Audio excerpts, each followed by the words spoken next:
lahir ya memang kondisinya ada kelebihan.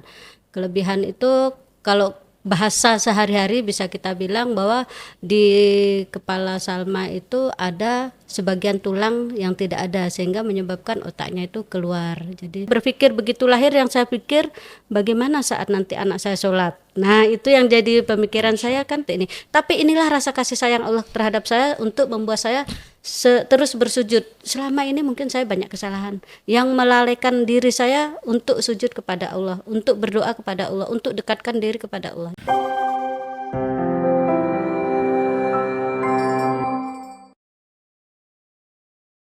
Assalamualaikum warahmatullahi wabarakatuh. Alhamdulillah pagi ini kita kembali di Almanar Podcast pada pagi yang berkah ini. Insya Allah kita akan berbicara tentang perjuangan orang tua, kasih sayang orang tua, kesabaran, ya pengorbanan untuk seorang anak, ya.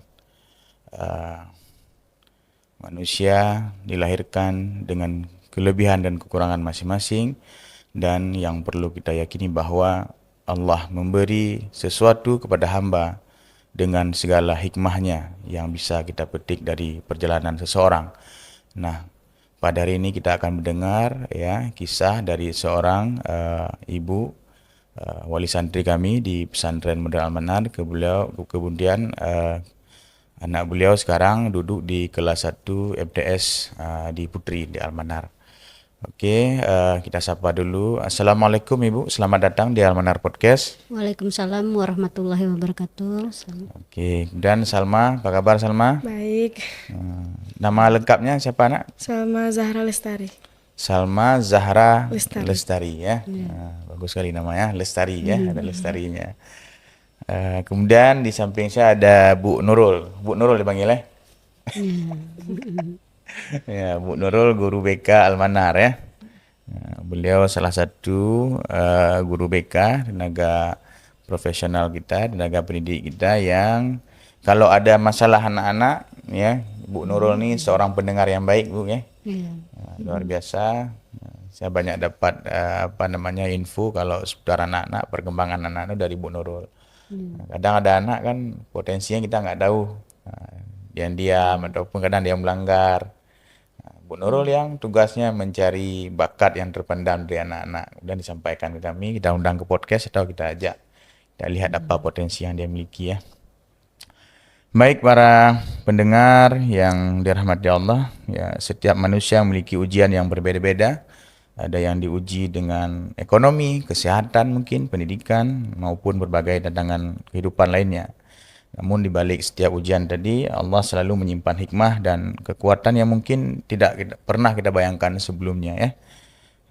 Oke Ibu, boleh diceritakan sedikit tentang keluarga Ibu dan perjalanan putri Ibu hingga bisa menempuh pendidikan di pesantren Al-Manar. Ya, baik. Terima kasih. Saya perkenalkan diri dulu. Oh ya, Nama saya ya, Ibu Sri Lestari, ya gelar saya SSI. Saya salah satu guru di Janto, salah satu sekolah di SMK Janto. Jadi anak saya kebetulan masuk di sekolah MIN di MIN 45 Kota Janto. Memang dari awal memang sudah punya bakat, tujuannya cita-citanya ke pesantren itu harapannya. Jadi dari mana kenal dengan pesantren Al-Manar, awal mula kami hanya mengenal beberapa pesantren, jadi kami udah mendaftar di salah satu sekolah, tiba-tiba datang namanya apa tuh promosi. Promosi Al-Manar ke sekolah. Nah begitu melihat hasil promosi Al-Manar sudah ada berubah. Jadi mau masuk ke sini, apa yang membuat kamu pengen masuk sini? Bagus kegiatannya dari hasil-hasil penyampaian materi ketika promosi itu. Alhamdulillah ya kalau memang udah minat, bakat, saya sebagai orang tua hanya mendukung dan mendoakan. Nah, itulah perjuangan anak sendiri untuk memilih sekolah ini. Ya, Salma dulu tujuannya mau masuk mana pertama? Dulu mau masuk di pesantren MSBS, habis itu pas lihat brosur ya tertarik ke sini. MSBS dekat dekat Ya, rumah ya. dekat rumah. Di Janto apa tadi Bu? Di Janto Baru apa? Ya, tinggal di Janto Baru. Kalau pesantrennya itu di Kota Janto ada. Ya, di MSBS ya. Ya, rencana yang terdekat. Ya, SBS. Kebetulan MSBS pimpinannya juga guru kami Bu. Dulu ngajar Iya. di sini, Sa Gunawan ya. Ya, Sa Gunawan. Masya Allah. Kemudian Bu, ketika menghadapi berbagai ujian dalam keluarga, nilai apa yang bisa Ibu yang Ibu pegang dan agar tetap kuat menjalani hari-hari, ataupun juga Ibu bisa ceritakan sekilas apa yang menimpa Ananda Salma, apa yang bisa Ibu sharing, silakan. Kemudian nilai apa yang bisa membuat Ibu tadi kuat menjalani hari-hari. Karena kita sebelah ngomong tadi kan, setiap orang pasti punya kendala tadi Iya. kan.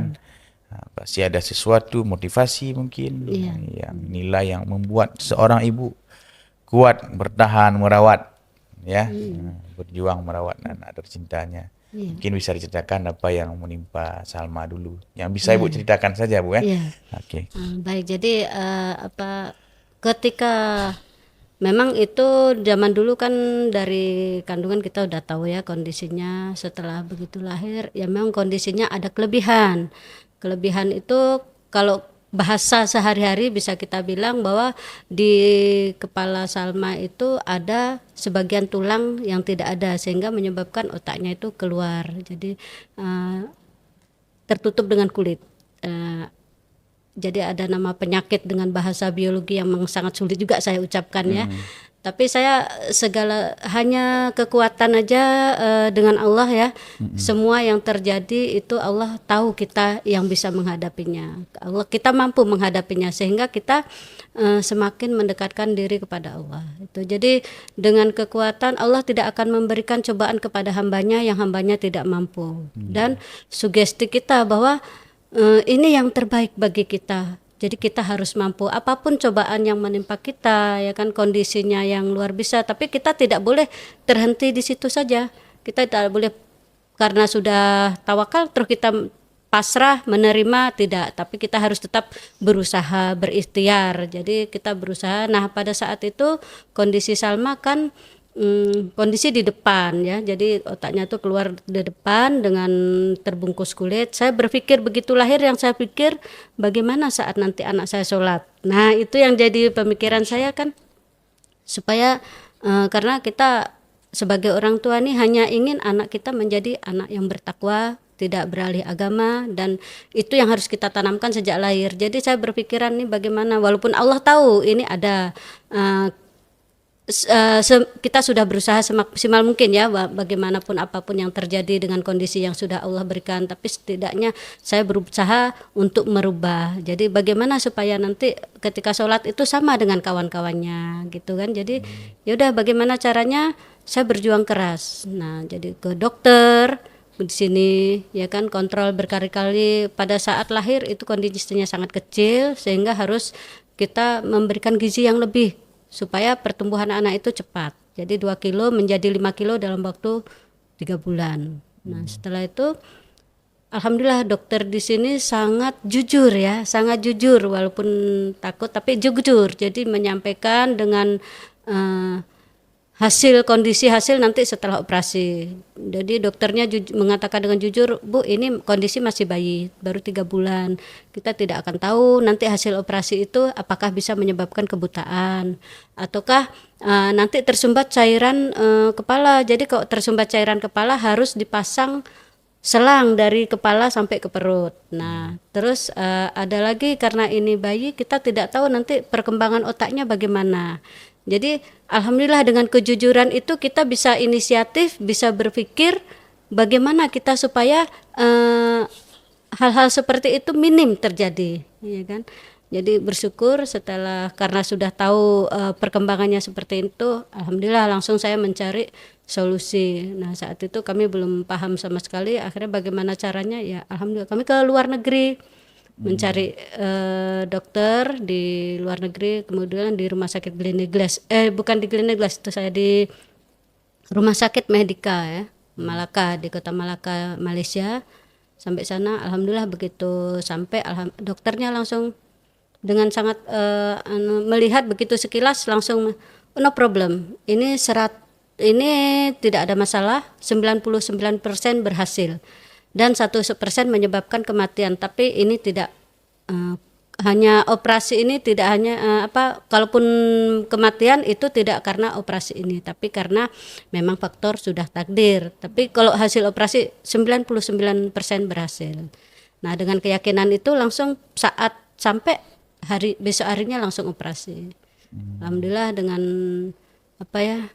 kita keyakinan yang kuat, dengan petunjuk Allah, dengan kemudahan yang Allah berikan sampai dan alhamdulillah bisa berhasil dioperasi. Itulah perjuangan yang pertama kali ketika baru lahir ya, sampai 3 bulan di tahun 2013. Lahir Salma 2013. Iya, 1 Januari. Jadi 3 bulan, ketika bulan keempat itu kami bawa ke Malaysia. Berarti awalnya lahir di Banda Aceh, Di Banda Aceh. Di Banda Aceh, di rumah sakit sini. Iya. Kemudian diagnosanya, ya, kemudian dirujuk disarankan untuk bawa ke luar negeri itu. Tidak ada disarankan, cuman hasil dari keterangan dokter saya mengambil inisiatif sendiri. Nah, jadi memang dari dokter tidak menyarankan kita untuk kemana-mana, tetap ditangani di rumah sakit tersebut gitu. Tapi maksimal kan Bu ditangani di sini kemarin? Alhamdulillah ya. maksimal, ya. Cuma karena mungkin ada rasa khawatir dari Ibu untuk ini ya, untuk lebih baik lagi lah ya. Masya Allah luar biasa ya sama ya. Memang perjuangan Ibu tuh ya nggak sanggup ini ya. Karena ada sering orang bilang kalau satu ibu tuh sanggup mengurus 1, 2, 3, 4 anaknya, ya kan? Tapi satu anak belum tentu bisa mengurus 1 orang ibu. Tapi insya Allah Salma dimasukkan pesantren jadi anak solehah ya, sanggup mengurus ibunya insya Allah ya. Insya Allah ya. Kalau misalnya lagi ada masalah ataupun lagi bosan atau lagi ada rasa nggak betah, ingat perjuangan ibu. Nah, pasti insya Allah semangatnya kembali lagi ya. Namanya juga dinamika hidup pesantren, kadang mood kita berubah-ubah. Masalah pasti ada. Saya nggak akan bilang nggak ada masalah pesantren. Pasti ada masalah. Nah, yang membedakan besar kecilnya, ruangnya saja. Ya, kita nggak selalu berada di ruang yang kita inginkan. Kita turun di masyarakat, nggak semuanya masyarakat seperti karakter yang kita inginkan, yang nyaman dengan kita. Namanya juga dinamika hidup. Ya. Sama juga dengan pesantren, dengan orang datang dari berbagai daerah, dengan dari keluarga masing-masing, pasti karakternya beda-beda. Nah, sama juga pesantren ini kan miniatur kehidupan ya. Jadi apa yang ada di pesantren tuh begitu juga nanti di masyarakat. Ya, cuman kita di sini mendorong anak-anak memberi nilai-nilai yang baik ya. Dan setelah itu dia kembali ke masyarakat. Ya, tergantung bagaimana dia menjalaninya sini ya. Mungkin dari Ibu Nurul ada pertanyaan untuk Ibu misalnya. Baik Ibu, selamat datang. Tadi udah host juga, tapi saya ulangi nih. Jadi sebagai seorang ibu juga pekerja ya. Bagaimana cara Ibu selalu menjaga semangat Ananda Salma ya, tetap inspiratif, tetap semangat, juga tetap percaya diri. Apa sih yang Ibu tanamkan ke Salma? Gitu. Baik. Jadi kami walaupun memiliki kesibukan masing-masing ya, tapi tetap anak itu yang utama. Kami tetap mencari waktu untuk kebersamaan, selalu kumpul ya. Jadi untuk menyemangati anak-anak ya kita harus mendekatkan diri sama anak-anak. Ya, penuh dengan kasih sayang, dengan panggilan, walaupun namanya orang tua ya, kalau anak melakukan kesalahan ada juga marah, tapi intinya setelah marah itu langsung kita tarik kembali, kita sayang kembali. Jadi kita marahnya orang tua kadang untuk kebaikan anak, sehingga setelah kita emosi itu ya kita peluk kembali, kita angkat mungkin bawah. Di sini agak emosional dikit ya Ustaz. Yeah. Di sini Salma merasa sedih, bisa kita lihat. Berarti maksudnya ada hal yang emang benar-benar ditekankan, ditanamkan dan tegas orang tua Salma, sehingga muncullah Salma yang kuat ya Bu ya, sampai detik ini. Kira-kira pesan apa sih yang Ibu mau sampaikan kepada seluruh ibu ibu-ibu di sini Iya, gitu ya. iya. Sebagai orang tua, gimana cara anak selalu semangat, selalu suportif, selalu juga pintar dalam bersosialisasi sama teman-temannya. Iya, baik. Jadi kalau seorang ibu ya, apapun kondisi anak kita harus tetap paham. Kita harus memahami bahwa anak kita di luar itu banyak hal yang mereka hadapi, banyak hal yang mereka pantau, banyak hal yang mereka lihat.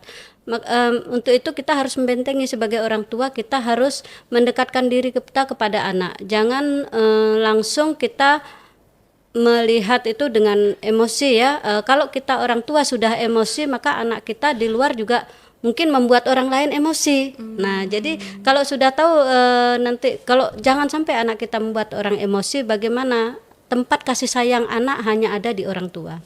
Di luar sana belum tentu orang sebaik apapun anak kita belum tentu mau memeluk anak kita.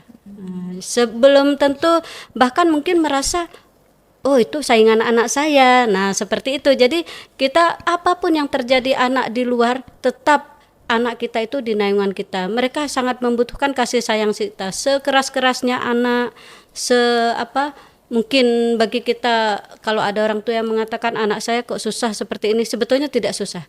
Intinya anak itu berada di orang tua. Sekasar-kasarnya anak, sekeras-kerasnya anak, kalau sudah sama orang tua dia akan luluh. Pasti, insya Allah itu pasti. Jadi ya kita menghindari, apalagi sekarang ya banyak sekali anak-anak yang melawan orang tua karena nggak diberikan apa keinginannya gitu kan. Tapi sebetulnya itu kembali lagi kepada orang tuanya.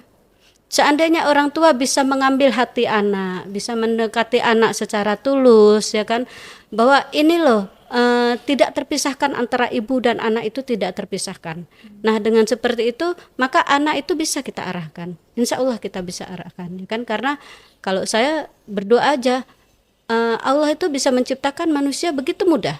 Maka Allah juga akan mudah mengembalikan hati manusia untuk kembali kepadanya. Jadi sebagai ibu terutama ibu ya, doanya itu, doa seorang orang tua itu nggak ada putusnya, nggak ada batas ya kepada Allah, insya Allah. Jadi kalau kita sudah tidak mampu dengan ucapan, dengan tindakan, dengan apapun, maka doakan. Cukup dengan doa. Doakan setiap malam, insya Allah anak berubah. Jadi dia tergantung dari seorang ibu. Dan saya yakin doa seorang ibu itu nggak akan, insya Allah terkabul ya. Tidak akan dihalangi apapun ya. Kalaupun tidak diberikan sekarang, insya Allah kedepannya akan ada ya, ditunda. Tapi tetap doa itu jangan putus. Untuk meluluhkan hati anak cuma satu, doa. Doa yang tulus kepada Allah. Doa dan air mata. Kita nggak perlu menyampaikan ke orang, oh anak saya seperti ini, oh anak saya seperti ini. Orang mungkin tidak mau tahu dengan kondisi anak kita untuk mengerti bahwa anak saya itu di luar di dalam baik loh, di luar tidak baik, di hadapan masyarakat mungkin tidak baik. Ketika kita menjelaskan anak kita baik di dalam, orang belum tentu mau mengerti dengan apa yang kita jelaskan.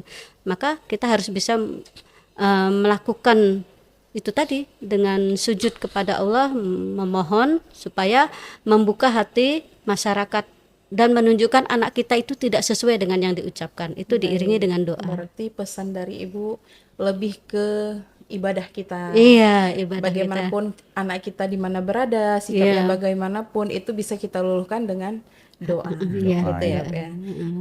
Kemudian selama Ananda Salma mungkin udah setahun ya di sini ya, karena udah mau libur semester. Oh ya, setahun. Udah setahun.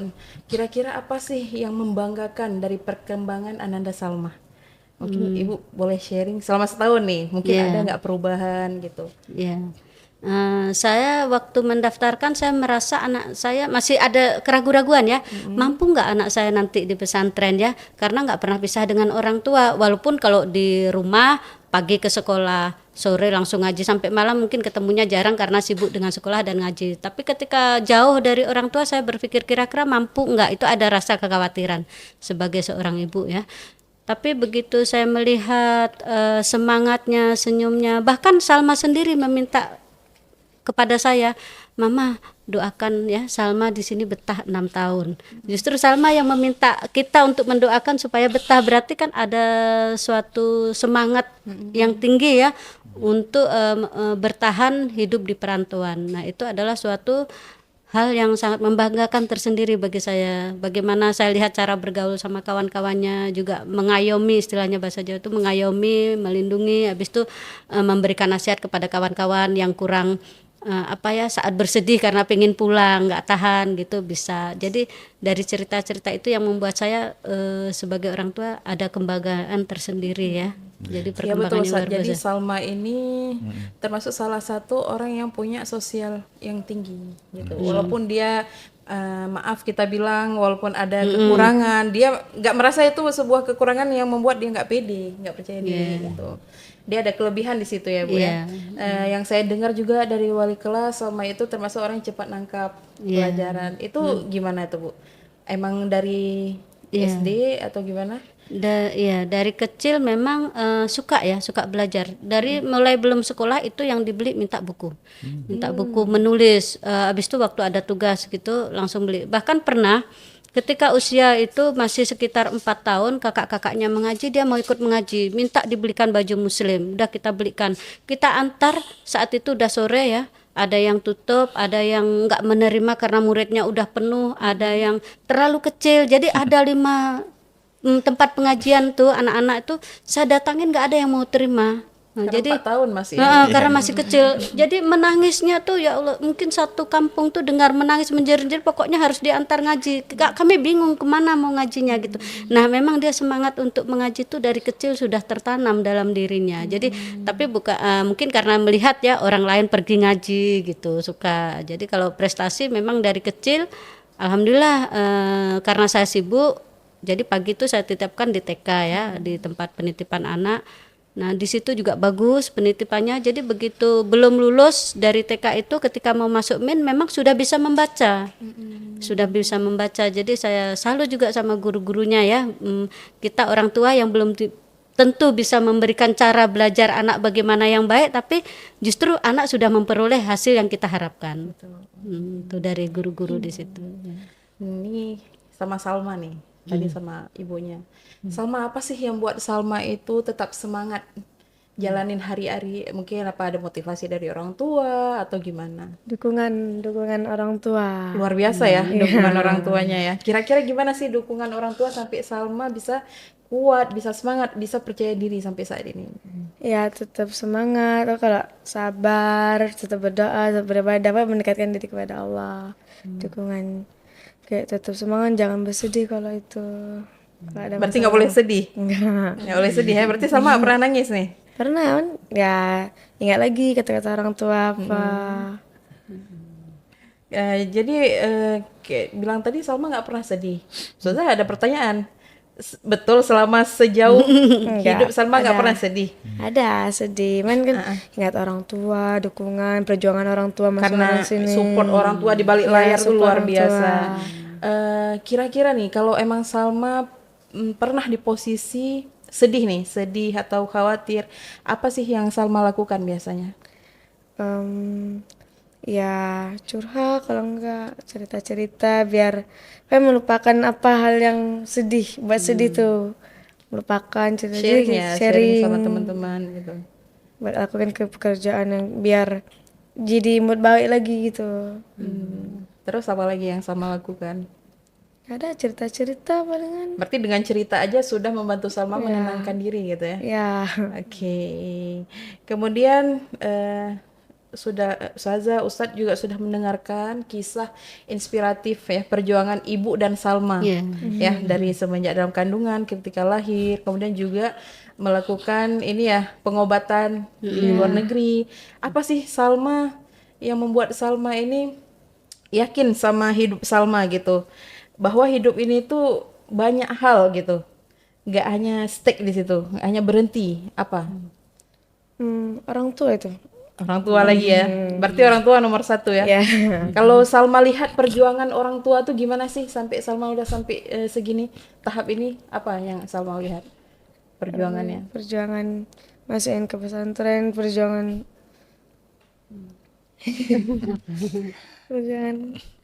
apa? Memberikan dukungan. Iya, dukungan, nasihat, motivasi. Berarti menurut pandangan Salma nih, Ibu Salma gimana sih orangnya? Baik. suka kasih nasihat, motivasi kalau lagi sedih, kalau lagi ini, kasih dukungan support. Lain apa lagi yang membuat Salma semangat?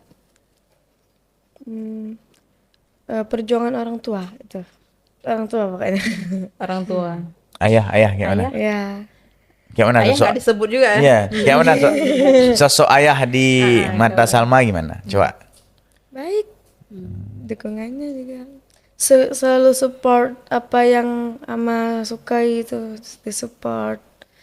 Biar kayak apa yang Ama sukai disupport. Jadi dukungan lah pokoknya.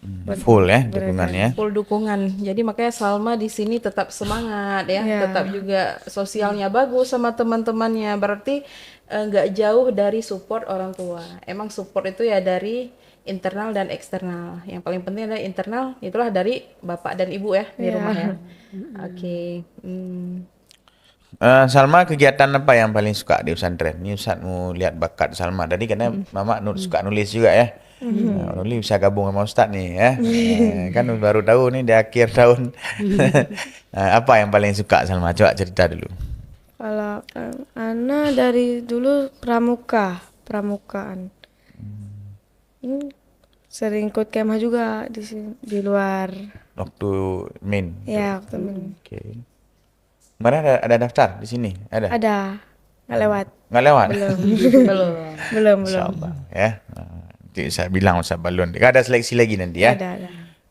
Kemudian nulis tadi kata Mama suka baca buku. Ya, suka juga cerita. Abah juga sering baca juga. Di rumah tuh banyak baca. Aduh, ya.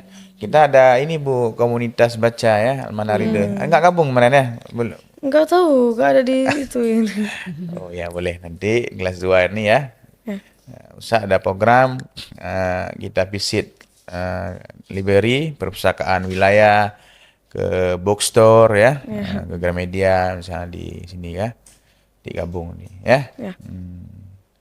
Dia Ustaz itulah salah satu kendala saya karena kan Ustaz nggak ngajari putri ya kan. Jadi kadang-kadang ada bakat kalian tuh yang Ustaz nggak tahu. Kalau ini dapat info dari Ustaz Nurul. Ya kan? Cuma karena udah di akhir semester, memang Ustaz dah niat nanti setelah jalan tahun ajaran baru Ustaz akan ajak Salma ya. Udah lihat kan video-video orang nih kan, Udah. baca buku, review ya, review buku. Memang suka buku berapa buku per hari baca? Di perpus Pernah sampai tamat tuh pernah berapa novel. Kalau di perpus lebih suka novel. Baca-baca novel, besok baca-baca cerita-cerita kayak sastra-sastra gitu. Ada tamat 6 buku kok. buku novel ya. Nulis. Nulis ada. Suka. Berarti bisa kita arahkan untuk nulis cerita nih, dan Nurul kan. Biasanya orang suka novel itu imajinasinya tinggi. Ya kan? Iya. Imajinasinya tinggi ya. Siap ya berkarya ya. Siap. Tahun ini Ustaz Ikram juga kasih perintah ke Ustaz untuk cari satu tenaga profesional khusus untuk mendampingi anak-anak nulis buku karya ya, karena kita mau fokus juga ke dunia literasi walaupun sudah kita mulai, tapi ini harus lebih serius lagi ya. Nah, nanti Salma jangan sungkan-sungkan ya. Kalau misalnya kadang kan Ustaz lewat ngevlog itu, jumpain aja kalau misalnya ada sesuatu yang mau disampaikan. Nggak apa-apa ya, jangan malu, jangan takut. Karena Ustaz kadang kalau jalan itu kan random aja, Ustaz siapa yang ada di depan ya. Nah, tapi kalau misalnya ada anak kadang dia pengen kali tapi nggak berani. Nggak apa-apa, sampaikan aja, kasih tahu. Kalau nggak wali kelas ya, itu dia. Apalagi Bu Nurul? Oh ya, kemarin Bu Nurul bilang ibu juga ada apa kemarin itu? Iya, sakit ya. Berjuang juga ya Bu, Iya, selain Salma berjuang. juga ibu juga diuji Iya, gitu. Jadi di tahun 2023 itu ada sebetulnya penyakitnya banyak orang jalani ya, orang mengalami penyakit saya itu banyak, yaitu batuk empedu ya.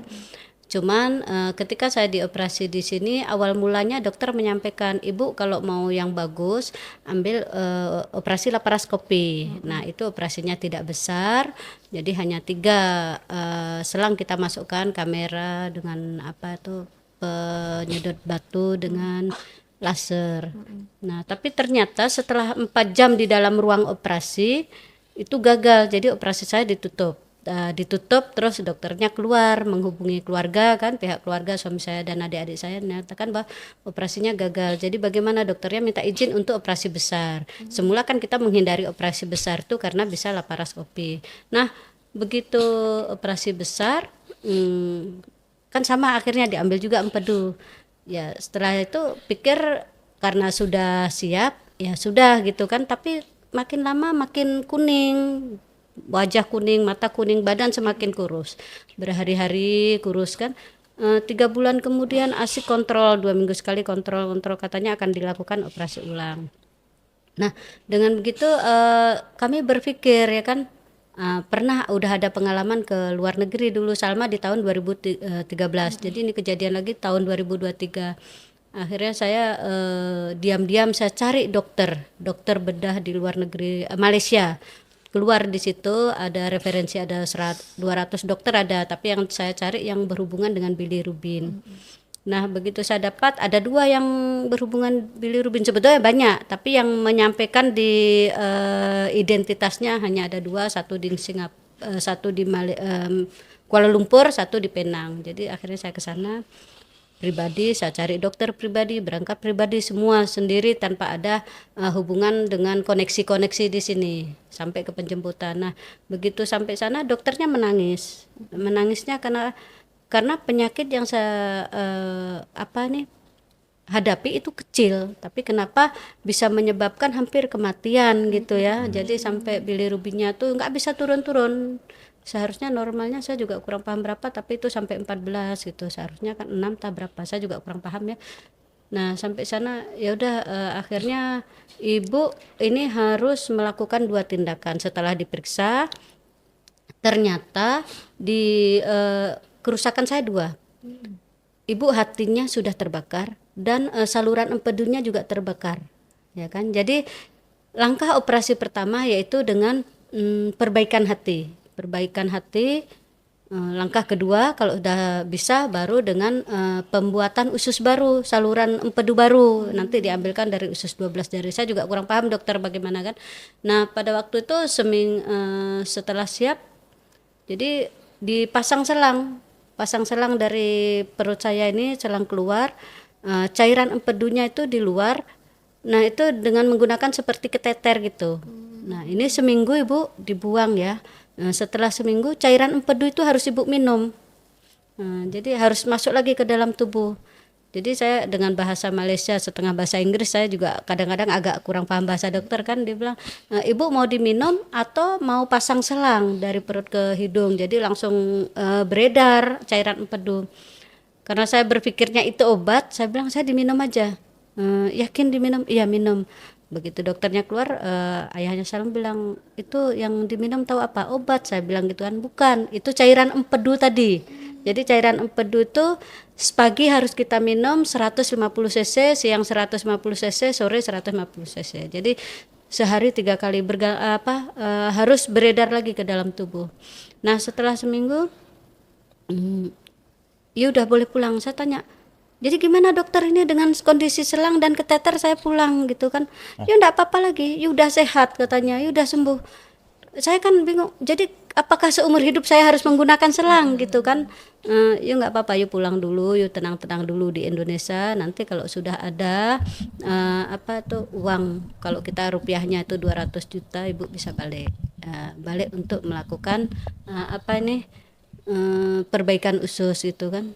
Jadi ya udah pulang ke Indonesia itu dengan kondisi masih selang kantong itu ya, kantong tuh saya lilit di perut, jadi nggak nampak saya pakai baju, saya lilit di perut dengan keteter. Jadi di rumah ya udah kita minum itu. Rupanya begitu sampai rumah keluarga saya lebih shock lagi. Waduh ini kayak mana, masa ada manusia harus ada selang kemana-mana gitu. Ini pokoknya gimana ceritanya, harus cepat cari uang, harus pergi lagi ke sana. Ya udah akhirnya dengan perjuangan pas saat itu Lebaran Idul Adha ya. Nggak tunggu lagi, langsung habis lebaran ini langsung berangkat. Nah begitu sampai sana ya udah dilakukan tindakan operasi. Operasi itu yang ditargetkan 3 jam karena pembuatan usus ya, pembuatan kan lama, apalagi dokternya tuh tinggi besar gagah. Jadi begitu dengan kondisi saya kecil, jadi mungkin tangannya juga agak sulit juga ya. Jadi rencananya targetnya 3 jam. Jadi kita di sana rame, yang masuk ruang operasi itu rata-rata orang Indonesia, itu ada sekitar 20 ada lah di ruang operasinya karena ruangnya besar. Jadi ayahnya Salma nunggu di luar tuh, lampu di TV itu dilihat kan, kalau udah mati berarti udah berhasil gitu. Sampai saya terakhir nggak mati-mati lampunya tuh. Pas begitu udah mati lampunya masih lama keluar kan, kondisi saya nggak sadar. Pas sampai di luar dibilang dokternya itu udah rusak hati istri you tuh, katanya udah rusak hati, udah rusak semua. Jadi kami sangat susah kali untuk membuatnya itu.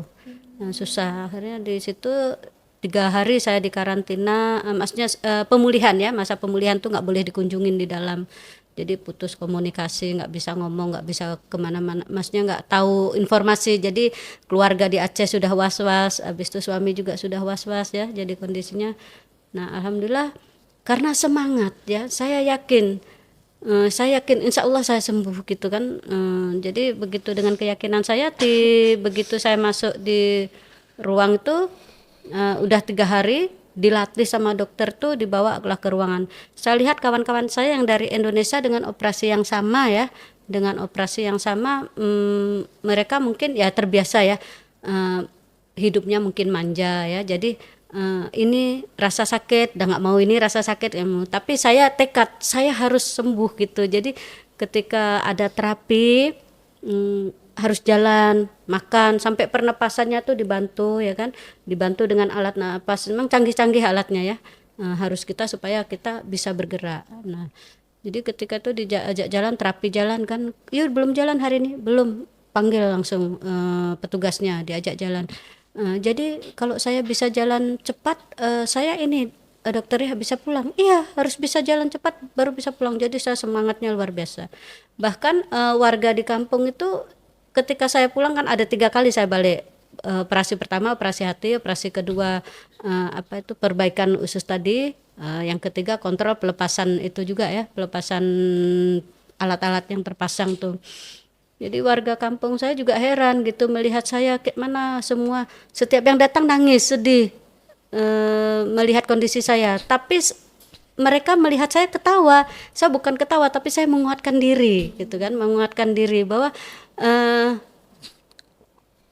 untuk menyembuhkan penyakit kita itu dokter tuh hanya penolong, Allah yang menyembuhkan dengan semangat kita, dengan apa tadi yang Ustadz bilang itu, motivasi dalam diri sugesti kita insya Allah. Jadi kenapa saya harus sembuh, karena saya merasa hidup saya belum bahagia. Seandainya saya sembuh, saya mau bahagia. Nah, jadi tujuannya akhirnya apa, dari tujuan saya ingin bahagia, akhirnya saya terpikirkan ya, tersugesti. Jadi ternyata penyakit itu bersumber dari pikiran kita. Kalau pikiran kita mengeluh, pikiran kita saya sakit, mengeluh saja, maka itu akan selalu muncul. Tapi ketika kita berpikiran saya nggak mau sakit, saya mau bahagia, maka ketika kita melihat hal-hal yang tidak bagus, ya kita berdoa supaya terhindar. Kalaupun kita tidak bisa mengubahnya, ya kita doakan, seperti itu aja. Nah, jadi memang sugesti kita dari dalam diri itulah yang membuat kita bisa merubah keadaan kita ke depannya. Itulah kan perjuangan dan ujian nih, nggak putus-putus ya Bu ya. Dari saya Ananda Salma, kemudian lanjut ke Ibu. Pernah nggak sih dalam kondisi Ibu itu menganggap aku tuh kok gini gitu, kok Tuhan tuh kasih saya tuh gini gitu? Saya tidak pernah menyalahkan Tuhan, dan itu pantang dalam diri saya. Apapun yang saya terima itu yang terbaik dari Allah, Allah berikan berarti ke saya. Berarti itu salah satu yang menjadi Ibu ini bisa sembuh nih. Saya nggak pernah, itu adalah kunci kemerosotan manusia itu dari menyalahkan Tuhan dan menyalahkan Tuhan dan bertanya kenapa saya seperti ini, dan saya itu paling pantang dari diri saya. Saya nggak boleh, saya tanamkan juga sama anak-anak, apapun yang terjadi di hadapan kita jangan pernah menyalahkan Allah. Saya bilang kita di sini dalam lingkungan kita bahagia, ya kan? Belum tentu ketika kita keluar dari rumah kita bahagia, mungkin ada hal lain yang orang tidak suka sama kita. Nah itulah yang harus kita pelajari. Jadi saya ajarkan kedewasaan. Orang dewasa bukan berarti orangnya besar, umurnya banyak. Tapi orang dewasa dari kecil ketika kita melihat kondisi yang tidak baik di hadapan, apa yang harus kita lakukan? Nah, itulah kedewasaan kita. Bukan kita menyalahkan kesalahan itu. Seperti itu. Jadi saya itu memang hal yang paling pantang dari diri saya, bertanya kenapa saya seperti ini. Tapi inilah rasa kasih sayang Allah terhadap saya untuk membuat saya terus bersujud. Selama ini mungkin saya banyak kesalahan yang melalaikan diri saya untuk sujud kepada Allah, untuk berdoa kepada Allah, untuk dekatkan diri kepada Allah. Jadi ya beginilah Allah merangkul saya, ya kan, menyayangi saya supaya saya selalu sujud kepada Allah dan selalu dekat. Jadi di situ Intinya harus kuatkan iman ya Bu. Iya, Apapun iman dan keadaan ujian kita tetap yakin bahwa karena Allah sayang gitu ya. Iya, karena Allah. Dan rasa satu lagi rasa bersyukur ya. Bersyukur karena kita mampu menjalani itu. Nah, itu harus bersyukur. Jadi keyakinan tadi ya. Iya. Keyakinan pada Allah ya. Memang kalau kita bicara sakit tuh karena pengalaman pribadi juga ya. Pasti menemukan titik terendah kita. Apa namanya? Rasa, kalau saya bukan ini Bu, jadi ini sharing aja. Jadi bukan menyalahkan Allah, tapi saya waktu itu menyalahkan diri sendiri. Jadi sempat stres suatu hari. Saya karena gini, waktu itu anak nangis minta mainan. Minta dibeli mainan apa, roket waktu itu. Aduh, saya kalau ceritanya agak ini sih. Kebetulan istri lagi kurang sehat waktu itu. Saya terbaring di atas kasur. Jadi saya menyalahkan diri. Kenapa saya tidak berdaya sekali hari ini? Ketika anak minta mainan, saya nggak bisa jalan ya Allah itu. Memang waktu itu saya nggak menyalahkan Allah, cuma menyalahkan diri tadi. Stres ya. Kemudian tantrum lah. Saya hancurin itu. Kebetulan ada rak obat Bu. Saya ini saya tapi kayak gini kan. Entah apa lagi saya banting, entah HP saya banting satu. Waktu itu di lantai. Karena ini kayak ada rasa karena nggak berdaya itu tadi. Saya, ya Allah itu selemah ini saya hari ini. Anak saya pengen sesuatu, saya nggak ini. Istri kebetulan lagi kurang sehat, di rumah cuma berdua. Akhirnya setelah saya banting tadi itu, saya kemudian dah masuk waktu sore, dah menjelang sore Bu, salat asar. Saya berdoa, kemudian saya hubungi Ustaz Bazaki. Memang saya bisa jalan pakai tongkat Bu, pakai tongkat. Saya hubungi Ustaz Bazaki ke rumah gitu. Nampingi Ustaz mau godok mainan. Dia terkejut. Betul ya, kayak motor gitu kan. Karena ini tadi keinginan anak. Karena memang jujur Bu, anak ini paling dekat sama saya, anak laki ya. Paling manja sekali dia sama saya. Jadi waktu saya sakit tuh merasa kehilangan dia. Hari-hari ada ayahnya di samping main bola, tapi tiba di ini udah jarang, udah susah kan. Jadi saya perkuat diri itu. Dan jalan pakai dongkat, saya kulit kering. Jadi sempat tadi dapat titik itu menyalahkan diri ya. Tapi enggak menyalahkan, misalnya menghardik Allah, enggak. Itu yang harus kita hindari ya. Enggak boleh kita kufur sampai mencela Allah, itu jangan kita hindari. Maka kalau saya lihat tadi dari cerita Ibu adalah keyakinan Ibu pada Allah tadi ya. Dari sugesti tadi luar biasa. Ini Ibu Salma orang yang kuat, Salma. Ya. Coba lihat berapa hebat terpaan angin yang menimpa keluarga ya. Tapi Ibu tadi berusaha cari sendiri tadi tanpa koneksi ke Malaysia. Ya, karena apa? Ibu pengen bahagia, pengen bahagiaan kamu. Lihat kan? Gimana perjuangan seorang ibu tadi. Ya. Memang seseorang itu kalau mau kuat harus ditempa dulu dia. Nggak akan jadi orang hebat kalau nggak ada ujian. Ya kan? Nah, jadi kalau ada sesuatu yang menimpa Salma di sini, itu ujian. Harus kamu lewati. Dari situlah kamu jadi hebat. Ya. Ibarat pedang. Gimana pedangmu tajam? Kalau nggak dihajar kiri kanan sampai tipis, dia sampai tajam. Ya kan? Dibakar lagi dia. Betul? Tuh. Ya, Bu Nurul kan? Iya. Apa lagi Bu Nurul? Mungkin ini pertanyaan terakhir nih. Iya. Yang terakhir ya, Ustaz. Apa? Boleh? Hah? Udah berapa Untuk ini? ibu, untuk ibu. Nah, Untuk ibu. Mungkin sejauh ini karena dengar cerita tadi kan, berarti ada keterbatasan kesehatan lah Iya. sampai detik ini ya, Bu. Iya. Kira-kira apa sih yang ibu lakukan nih, gitu, agar aktivitas ibu juga kegiatan sama anak-anak tetap berjalan efektif? Iya. Jadi apapun yang saya kerjakan saya tetap harus mengingat pesan dokter. Ya. Pesan dokter, kamu harus hati-hati katanya. Yuk hati-hati, karena kondisi kan itu memang udah kalau istilahnya udah buatan manusia ya. Jadi Itu harus yang menjadi hati-hati. pertanyaan tadi, karena kan ususnya, kemudian hatinya tadi kan udah nggak ini lagi. hasil gitu. karya manusia semua ya kan. Jadi harus hati-hati. Tapi saya dengan semangat, insya Allah ya mungkin dilihat di masyarakat saya seperti orang tidak sakit ya. Tidak sakit karena apa, emang semangatnya yang luar biasa gitu kan. Tapi saya ya harus menjaga pantangan dokter tadi. Yang pertama, saya tidak boleh mengangkat berat. Terus mengangkat berat, dan yang saya serahkan sendiri ketika saya berjalan jauh itu mampu, tapi setelah itu saya akan merasakan sakit yang luar biasa. Nah, jadi berarti saya tahu, berarti kan kita tahu penyakit yang ada pada diri kita, kita sendiri yang bisa menyembuhkan. Jadi kalau seperti itu berarti saya harus jalannya juga dibatasi, jalan harus dibatasi. Seandainya bekerja semaksimal mungkin, saya masih bekerja itu asal duduk, misalnya saya bekerja apa, saya kan sebagai humas juga, bahkan kalau kawan kerja 5 hari jam 2 pulang, saya kerja 6 hari jam 6 pulang masih belum siap pekerjaan, seolah-olah hari itu masih kurang.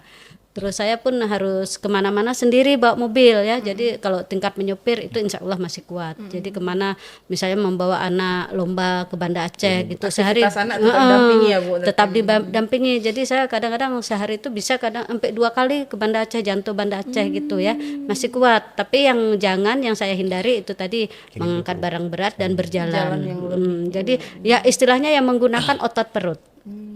Jadi itu yang menggunakan otot perut. Jadi itu saya hindari sendiri, dan itu yang bisa menghindari ya kita gitu. Kita nggak misalnya seseorang meminta kita untuk melakukan ini, kita harus menyampaikan bahwa oh ini kemampuan saya sampai di sini batasnya. Nah seperti itu. Jadi kita harus bisa menyikapi. Jadi itulah kondisi ya. Jadi kita harus ingat diri, kesehatan kita. Kalaupun kita sakit, orang lain tidak bisa merasakan. Ya kan, jadi yang bisa merasakan sakit hanya kita, maka kita sendiri yang bisa menjaga diri kita, ya kan. Kalau saya berpikiran saya akan nanti sakit lambung, berarti hindari, kita buat senang, buat enjoy apapun itu dengan santai gitu ya. Bukan berarti kita santai tidak melakukan apapun, tapi kita melakukan dengan niat tadi lillahi ta'ala sesuai dengan kemampuan kita, sebatas-batas kemampuan yang Allah berikan kepada kita, tidak lebih. Seperti itu. Iya, luar biasa ya. Memang harus jaga diri kita. Iya. Dari diri sendiri ya? Dari diri sendiri. Nggak ada orang lain Kadang yang mau ini juga. itulah waktu sakit kan baru teringat kita jaga kesehatan ya. Tapi kalau udah sembuh nih ya, baik tengah anak Bu ya. Iya. Kadang manusia suka lupa diri. Itulah suka lupa diri. Jadi kadang-kadang hal-hal makan mungkin ya, makan kita tidak ingat kalau kita nggak boleh pantang makan ini makan itu. Tapi waktu sadarnya waktu udah sakit. Waktu udah sakit ya.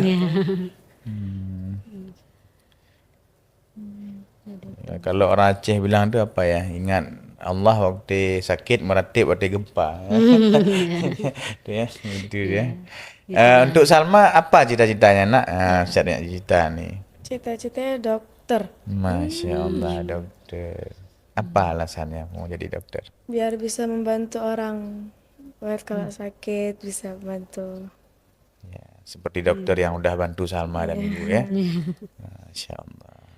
Semoga aja. Luar biasa. Semoga Allah ijabah ya. Iya, kita anak Kita anak hanya mendukung dan doa. Jadi kita bahkan sampai sekarang pun saya belum tahu apa cita-citanya. Setelah disampaikan baru tahu. Tapi itulah ya, kita namanya kadang tadi titik terendah seperti yang Ustaz sampaikan itu hanya yakinkan pada diri kita sendiri ya, bahwa kita waktu akan berlalu. Biarkan waktu yang menyelesaikan. Insya Allah akan selesai. Yang penting kita bagaimana membentengi diri kita dengan kesabaran, tabah, dan ingat suatu saat akan berlalu masa itu. Gitu. Salma, ada nggak kata-kata untuk ayah dan ibu yang mau disampaikan? Doa, harapan, apa itu? Kasih udah dukung Ana, apa support apa yang Ana mau, selalu doain Ana untuk dukungan, kasih lah pokoknya.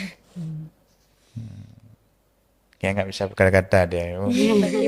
Ininya ya. Nanti nanti buat tulisan ya. Waktu libur nih tulis, kirim ke Ustadz ya. Nah, cerita Salma. Ya betul, dia Ustadz post di web nanti ya. Kita gini Salma, maksud saya kan apa yang kita alami tadi bagian dari ujian. Kemudian kalau kita menceritakan ke orang, itu bisa menginspirasi orang, bisa menyembuhkan orang. Ada orang mungkin di luar sana ada yang semangat hidupnya udah berapa persen tinggal. Tapi dengan cerita kita ini, dengan podcast kita ini, bisa memberi sugesti ke dia untuk bertahan hidup, untuk berjuang. Ya. Inilah salah satu tujuan Ustadz adanya podcast ini. Nah, bukan kita ceritakan kesedihan kita, bukan. Kita mau menghidupkan semangat orang lain di luar sana yang mungkin sudah rapuh. Iya. Tapi dengan dengar cerita kita, baik itu tulisan pun podcast ini, ada banyak orang, kita harapannya ada banyak orang yang tertolong mentalnya. Ya kan? Ya, kan paling berpengaruh di mental tadi bukan? Mental. Sugesti tadi kan berpengaruh pada mentalnya ya. Kalau ada kawan-kawan lagi kesulitan Salma, apa pesan Salma untuk kawan-kawan yang Tetap sabar, tekun berdoa, habis itu ya jangan patah semangat, tetap semangat dalam hidup. semangat ya, sabar ya. Kalau untuk ibu, ada nggak pesan untuk ibu-ibu di luar sana, khususnya kepada wali santri kita, tentang kesabaran mendidik anak, tentang apa yang sudah ibu alami? Ya. Untuk ibu-ibu dimanapun berada ya, kita sebagai orang tua tidak selamanya bisa memeluk anak. Jadi anak itu suatu saat akan kita lepas. Nah, mulai sekarang kita dari kecil harus memberikan kepercayaan kepada anak. Percaya saja bahwa yang dilakukan anak itu yang terbaik. Hanya kita memantau, membentengi doa dan dukungan. Jadi anak mengalami kendala, anak mengalami hal yang tidak disukai, maka itu bukan berarti kita langsung mengikuti kemauan anak. Tapi biarkan anak belajar, biarkan anak mendapatkan masalah di lingkungan, di masyarakat, atau apalagi di pesantren mungkin kondisinya kurang nyaman. Kalau mau buat nyaman ya di rumah. Di sini adalah tempat anak-anak berjuang. Ya. Karena kedepannya anak itu akan bisa mandiri, bisa kuat, bisa menyelesaikan segala masalah dari cobaan-cobaan yang sudah datang pada dirinya. Sehingga ketika mereka di pesantren seperti ini ya, kondisi apa? Oh ini kita harus ngantri ya. Kalau mandi kok di rumah kan enggak gitu kan, dan itu harus mereka mereka jalani. Mereka jalani apa? Itu melatih kesabaran. Jadi kita harus tahu, nah ini adalah membentuk karakter kamu di masa depan. Jangan hanya gara-gara hal sepele, kamu mungkin melakukan kesalahan, dimarahin, terus kamu putus asa langsung pulang, itu hal yang nggak baik. Berarti itu kalau kamu putus asa dan pulang, itu kamu akan semakin terperosot, akan semakin jatuh. Nah itulah orang tua harus mendukung bahwa waktu itu akan berlalu, suatu saat akan berubah. Dengan cobaan, dengan ujian, dengan penderitaan kamu, insya Allah kamu dewasanya akan menjadi orang yang sangat kuat, bisa menghadapi berbagai masalah dan tantangan. Gitu. Dan ibu-ibu cuma satu yang kita punya, yaitu doa dan dukungan. Itu jangan pernah lepas. Jangan pernah lepas. Apapun permasalahan, apapun yang terjadi pada anak, mungkin anak nggak betah, minta pulang, tapi doakan. Allah bisa menciptakan manusia, pasti Allah akan sangat mudah untuk merubah hati manusia. Itu. Jadi insya Allah doakan supaya kalau memang keluar, ya keluar dengan senang hati. Jangan keluar karena ada permasalahan, itu hal yang nggak bagus. Nah, berarti dia lari dari permasalahan. Boleh keluar, tapi dengan cara kita melakukan senang hati, atau mungkin karena orang tuanya pindah, kita terpaksa harus keluar atau sebagainya. Tapi jangan karena menghadapi masalah, cobaan, terus kita minta pindah, itu hal yang tidak boleh kita turuti pada anak. Itu dia. Apa Ibu Nurul? Doa dan dukungan. Ya, senjata paling ampuh ya. Doa. Senjata orang mukmin paling ampuh adalah doa ya. Salma, ada pesan untuk kawan-kawan mungkin selain yang tadi? Ya apa? Jangan bersedih lah. Doa juga, tekun, semangat. Jangan menyerah ya. Ya jangan menyerah. Biasa kata-kata Salma semangatin kawan, mungkin yang nggak betah gimana tuh kata-kata Salma? Semangat terus ya, ngajak ayo jalan-jalan ke sana, coba dulu. Jangan langsung minta pindah. Dia penyemangat nih Ustaz untuk kawan-kawannya. Support system. Biasanya apa kendala dia alami kawan-kawan atau Salma alami itu apa? Nggak ada, kayak paling capek karena hafalannya aja. Jadi ya tapi ya ini sikit-sikit jadinya. Kalau perlakuan kawan-kawan ada yang Nggak kurang ada. mengenakan? Nggak ada sih. Nggak ada ya. Karena semalam kan Ustadz sempat ngobrol mau saya Ikram kan, Ustadz bilang, Ustadz saya mau podcast sama wali santri. Bilang, oh bagus tuh, dan kan. Habis itu beliau bilang, jadi memang sharing lah mau saya Ikram. Jadi beliau bilang, kita jalan nggak bisa, maksudnya gini, kayak Ustadz bilang tadi, kita mau selalu berada dalam lingkungan misalnya yang nyaman dengan kita, itu nggak akan pernah bisa. Nggak akan pernah dapat itu. Karena karakter orang tadi, apa yang bisa kita lakukan yaitu menanamkan kesabaran pada anak, pada Salma, ya, kekuatan itu tadi, ya kan? Peran pesantren memang mengedukasi anak-anak, jangan menghina orang, jangan mengejek orang. Tapi apakah semua anak akan menaatinya? Enggak juga, ya. Nah, jadi yang paling efektif adalah menanamkan jiwa kesabaran pada setiap anak itu. Dia harus tahan banting dengan dinamika yang dialami dalam kehidupannya. Ya, semua kita ini punya permasalahan masing-masing. Ya, dengan segala kelebihan dan kekurangan kita, ya kan Bu Nurul? Setiap Ustadz ada kelebihan, ada kekurangan. Ustazah Nurul juga ada, Ibu juga ada, semua kita ada. Dan nggak semua orang, misalnya Ustadz mau, misalnya Ustadz Farhan melihat Ustadz dengan dalam sudut pandang baik, selain enggak. Ada nanti mungkin di titik tertentu Ustadz Farhan melihat Ustadz kurang nyaman, kurang suka, ada. Nah, itu dia. Itu memanglah udah dinamika hidup tuh, sunatullah itu. Ya kan? Ya. Nah, jadi hal yang ini adalah memperkuat diri, mental diri, karena itulah yang bisa melahirkan seseorang tadi kuat, ya, menjadi pejuang, ya, nggak lembek dia. Kalau sekarang apa istilah benar? Strawberry ya, generasi strawberry katanya ya.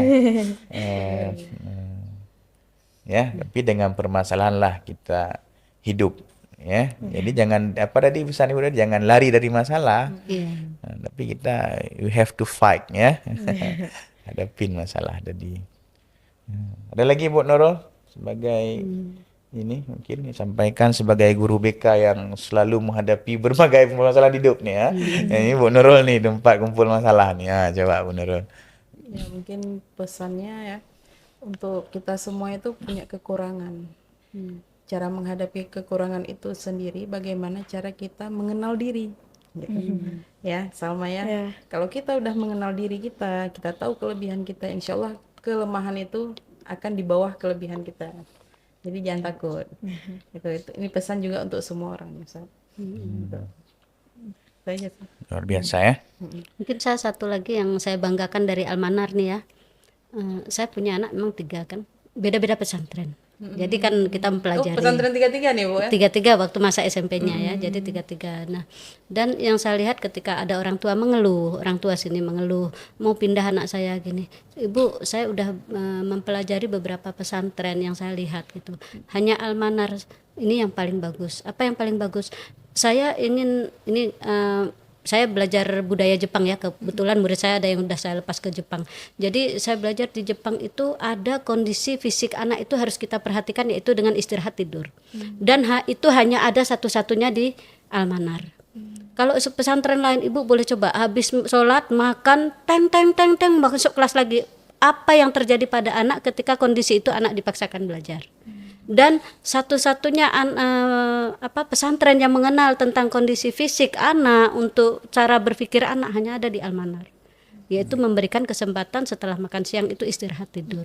Mau belajar nanti silahkan habis asar atau malam, itu karena mereka kan lingkungannya di Daya gitu, nggak perlu kita force sampai sore sekali gitu. Nah, itu mungkin yang saya sampaikan ke ibu-ibu ketika mengeluh anaknya kenapa mau dipindahkan, itu ya. Ya, betul. Ya, memang anak-anak juga ini ngomong kan, Ustaz Almanar ini satu-satunya yang ada, maksudnya mungkin yang mereka ketahui, sejauh mereka ketahui pesantren yang ada ya. Ini satu-satunya pesantren yang ada tidur siang, Ustaz. Iya.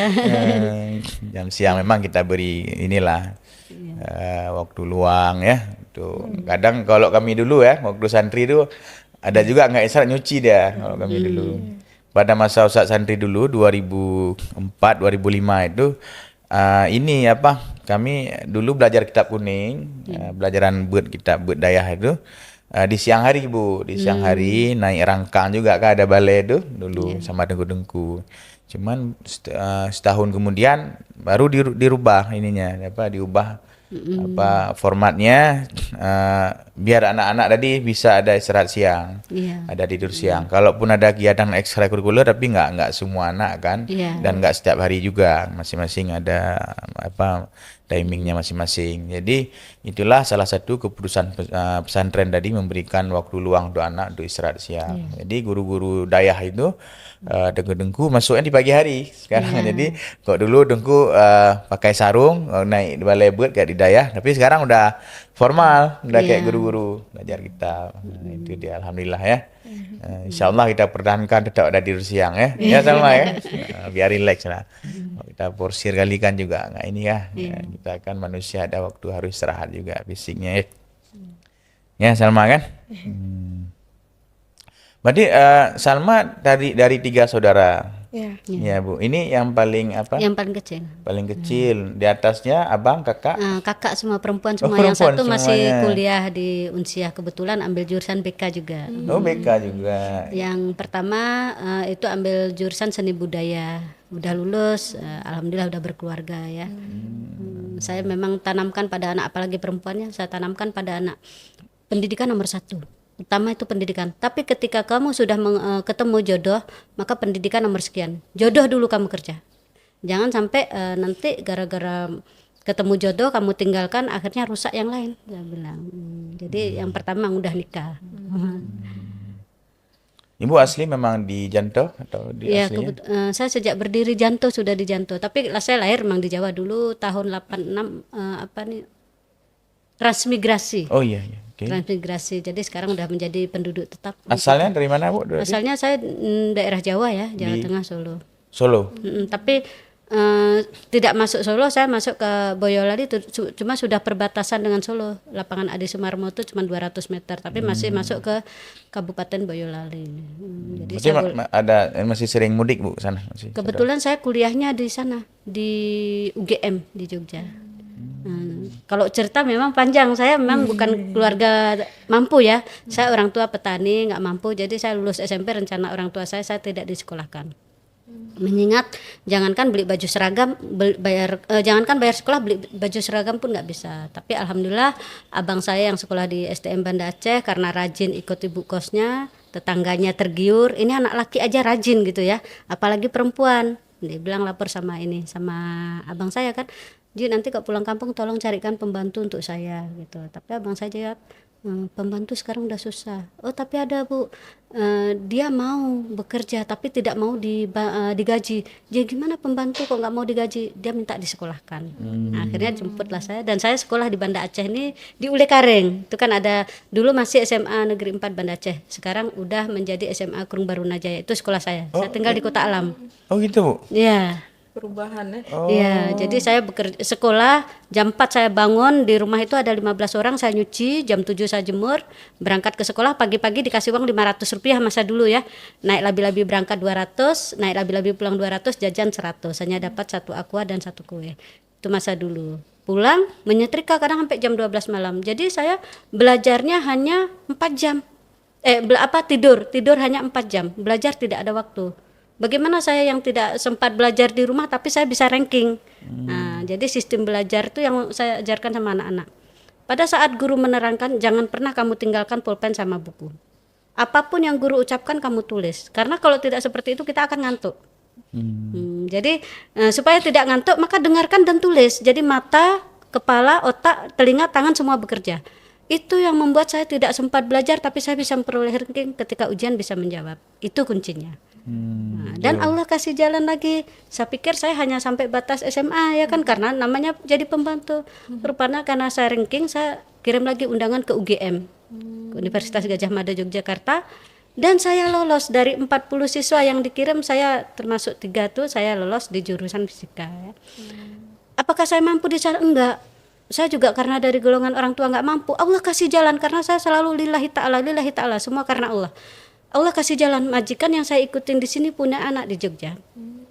Punya anak di Jogja, rumahnya besar, sudah berkeluarga, udah lama nggak ada anak ya.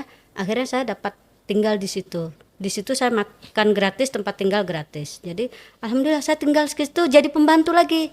Jam 4 pagi, kok sana pasar udah buka ya. Saya ke pasar belanja, masak, nyapu, ngepel dan sebagainya. Sore nyetrika.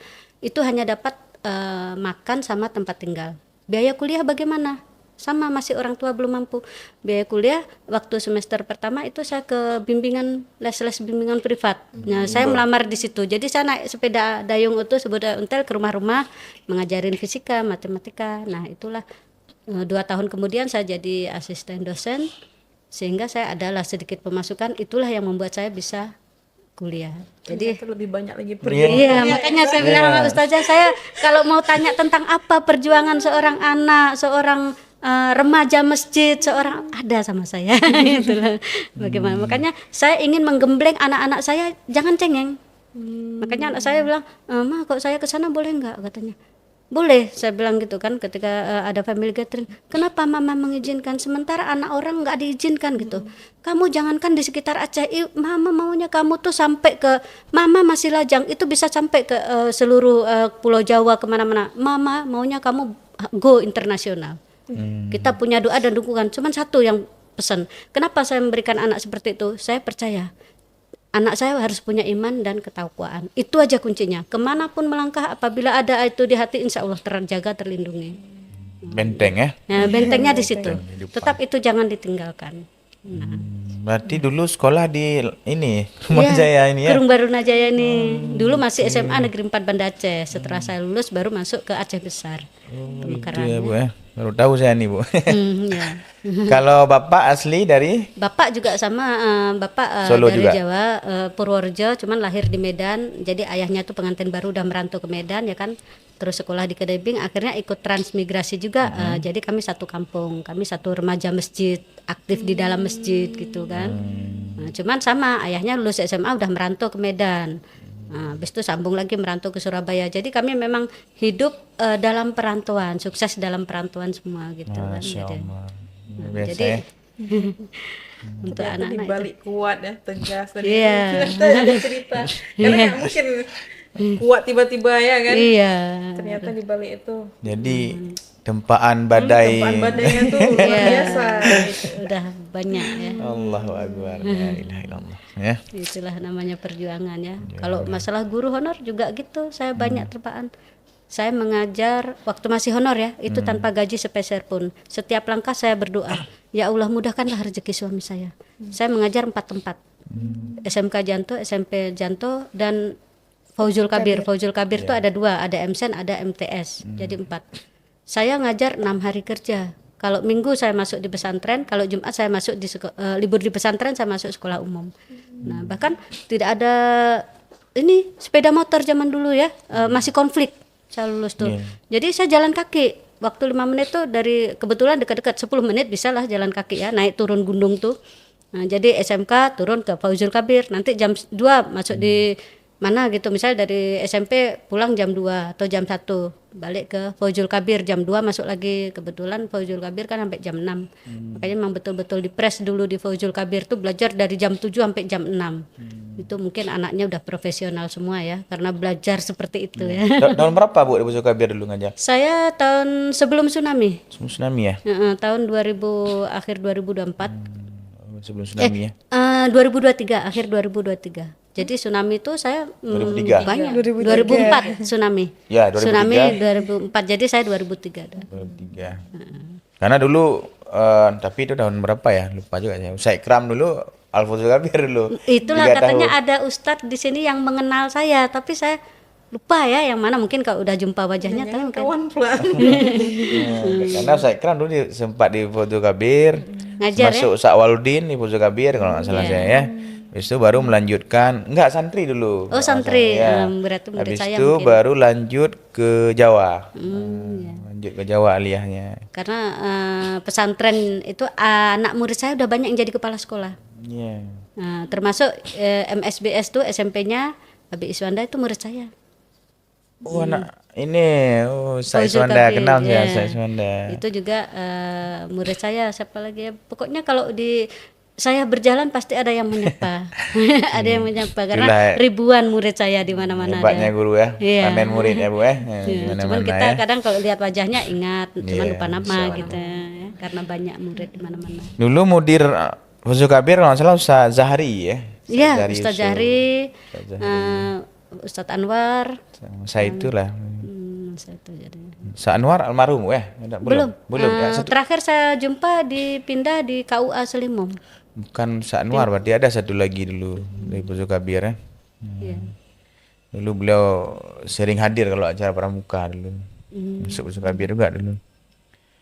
Berarti luar biasa jalan hidup ibu nih sama ya. Belajar tadi ya. Sampai di Jawa ada lagi pertolongan Allah ya. Dari apa? Dari majikan ibu ada ini. Jadi intinya kita kalau manusia kebahagiaan mengejar dengan uang tidak selamanya. Justru kalau kita mengejar akhirat, insya Allah uang akan mengejar kita. Saya terbukti tuh, saya mengajar di 4 sekolah itu, peser pun saya tidak ada gaji. Dengan waktu yang sebegitu full. Jadi makanya kalau orang mengatakan nggak ada uang, berhenti aja. Itu berarti kecil kali minatnya ya. Kok saya memang yang penting bekerja dulu. Allah tidak akan menutup mata untuk rezeki kita. Insya Allah ada. Insya Allah ada. Ini kalau sekarang statusnya ibu Saya alhamdulillah sudah udah diangkat, PNS. udah Ya. PNS ya. Udah Jadi PNS. waktu masa bawa Salma ke luar negeri itu ayahnya honor, saya masih honor. Tapi wallahu alam Allah kasih jalan. Itu bukan saya ada uang, tapi tetangga. Tetangga kalau mau berobat nih, seolah-olah itu apa ya? Begitu mudah percayanya masyarakat tetangga saya itu kepada saya. Berapapun dibutuhkan, mau berangkat kemana, silakan dikasih dalam bentuk pinjaman, memberikan. Bahkan kalau saya berpikir ya Allah, sekarang kita ke rumah tetangga pinjam 100.000 itu susah, belum tentu dikasih. Tapi saya di luar negeri kondisi besok operasi kurangnya segini, nggak berani dikasih pinjaman karena uang tetangga udah saya bawa semua. Tapi mama saya jalan-jalan gitu kan, ketemu sama kawan waktu itu mama saya itu jualan keripik.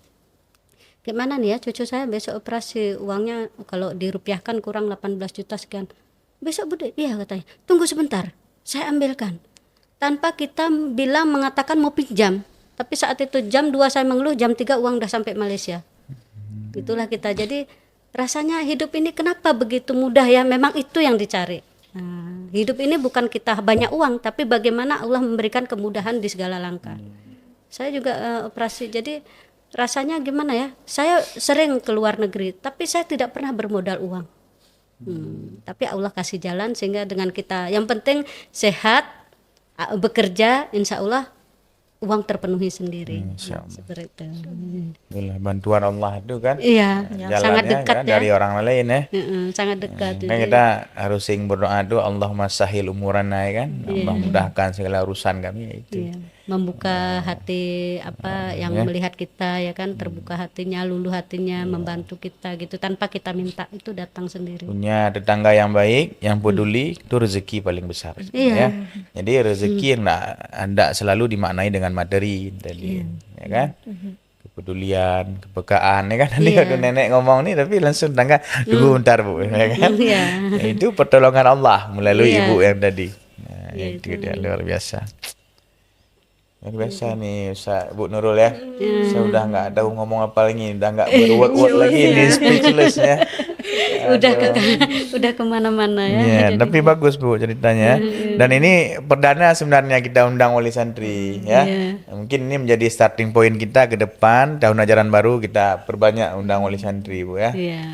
Nah, ini baru perdana juga nih kita undang wali. Perdana banyak pula itunya ya. Ya, kisahnya ya. Dibaca, Alkisah. diambil. Aduh. Gimana Pak Nurul? Dah selesai kan? Dah. Iya. Udah ini ya. Nah, mungkin ibunya sama ini kan. Ya, hari ini kebetulan kita udah libur juga ya.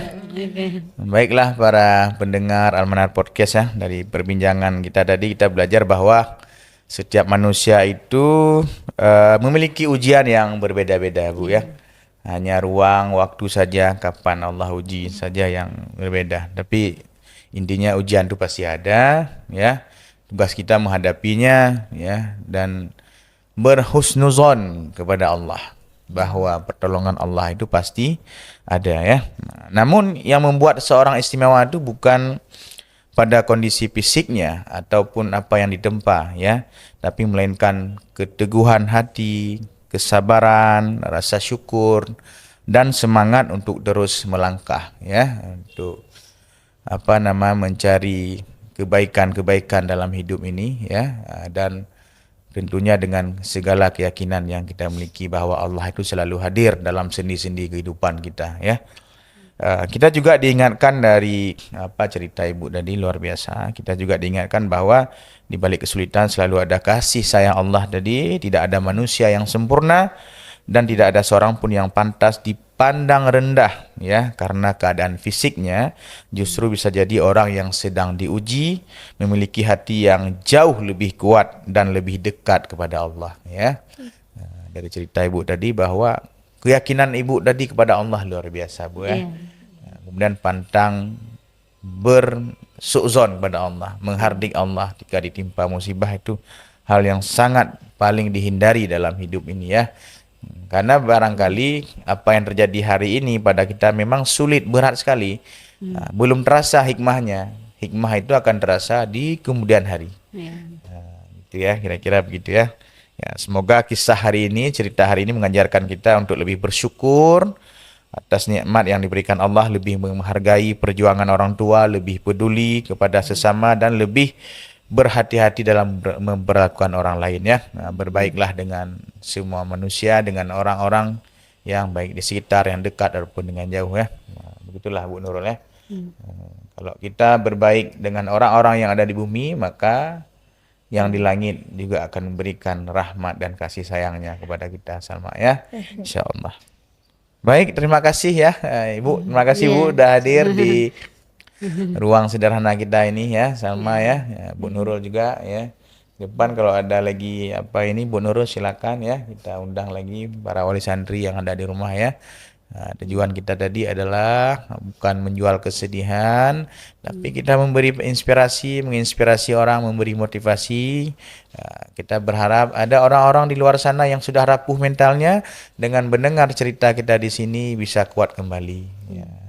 Baik, kita akhiri. Assalamualaikum warahmatullahi wabarakatuh.